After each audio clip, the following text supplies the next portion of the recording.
उपमुख्यमंत्री एकनाथ शिंदे आज सकाळी 11 वाजता मुख्यमंत्री देवेंद्र फडणवीस यांच्या भेटीसाठी वर्षा निवासस्थानी जाणार आहेत।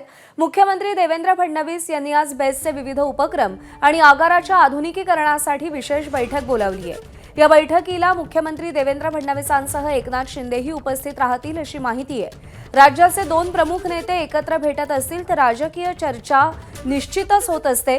विधान परिषदेच्या जागेवरून नाशिक आणि जळगाव मधल्या जागेसंदर्भात तिढा अद्यापही कायम आहे आणि त्या पार्श्वभूमीवर या दोन नेत्यांमध्ये काही चर्चा होते का हे पाहावं लागेल। सूरज सावंत आपले प्रतिनिधी आपल्याला अधिक अपडेट देतील। सूरज, वर्षा निवासस्थानी राज्याच्या दोन महत्त्वाच्या नेत्यांची भेट होतीये, कोणकोणते मुद्दे चर्चेत असतील?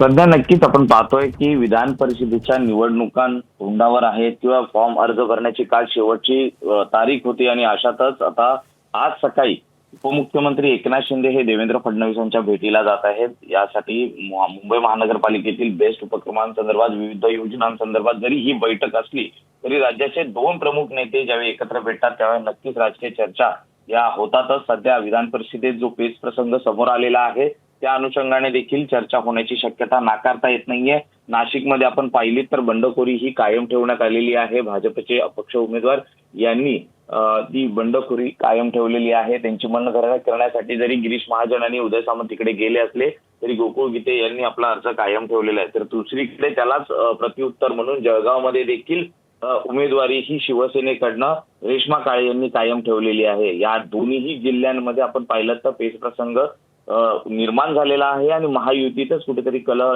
होण्याची शक्यता होणार आहे। त्यामुळे दोन्ही प्रमुख नेते त्या ठिकाणी गेलेले असताना कुठेतरी युती धर्म पाळण्यासंदर्भात आज दोघांमध्येही म्हणजे मुख्यमंत्री उपमुख्यमंत्री यांच्यामध्ये चर्चा होण्याची शक्यता नाकारता येत नाहीये। आतापर्यंत 6 जागांवरती बिनविरोध निकाल झाला असता ना।